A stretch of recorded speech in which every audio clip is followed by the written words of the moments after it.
6 মাসের বেশি স্ত্রীকে রেখে দিয়ে কোনো হাজবেন্ড বিদেশে থাকতে পারবে না।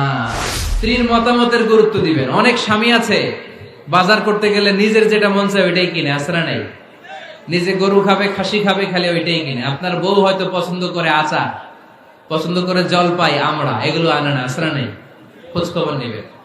অনেকে ফ্ল্যাট কিনতে মনে চায়, হুট করে কিনে ফেলে না। ভাবিরে জিজ্ঞেস করবেন কোন দিকে কিনলে ভালো হয়, ওয়াশরুমটা কোন দিকে দিতে হবে, কিচেনটা কোন দিকে দিলে সুবিধা, জানালাগুলো কোথায় দিলে সুবিধা, এগুলো সব ডিসাইড করে নেবেন। এই কারণেই দাম্পত্য জীবনে সুখ নেই। একসাথে সময় কাটাবেন।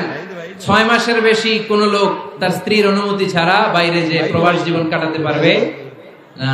এদেশের অনেক লোক প্রবাসে সময় কাটায়। 6 মাসের বেশি স্ত্রীকে রেখে দিয়ে কোনো হাজবেন্ড বিদেশে থাকতে পারবে না। সিলেটিরা লন্ডনে থাকে, 6 মাস পরেই আসতে হবে, ঠিক কিনা? সর্বশেষ কথা হচ্ছে, স্ত্রীর জন্য দোয়া করবেন। স্বামীর পক্ষ থেকে স্ত্রীর জন্য দোয়া, এটার গুরুত্ব আছে না নাই? বিশ্বনবী তার স্ত্রীর জন্য দোয়া করতেন।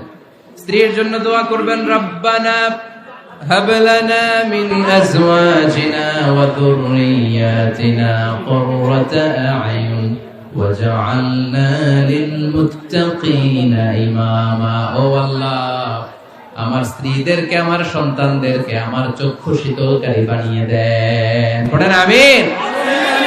আল্লাহ আমার স্ত্রীকে এমন বানান, স্ত্রীকে দেখলেই যেন আমার হৃদয়টা প্রশান্ত হয়, আমার চোখ যেন জুড়িয়ে যায়। এই 10টা দায়িত্ব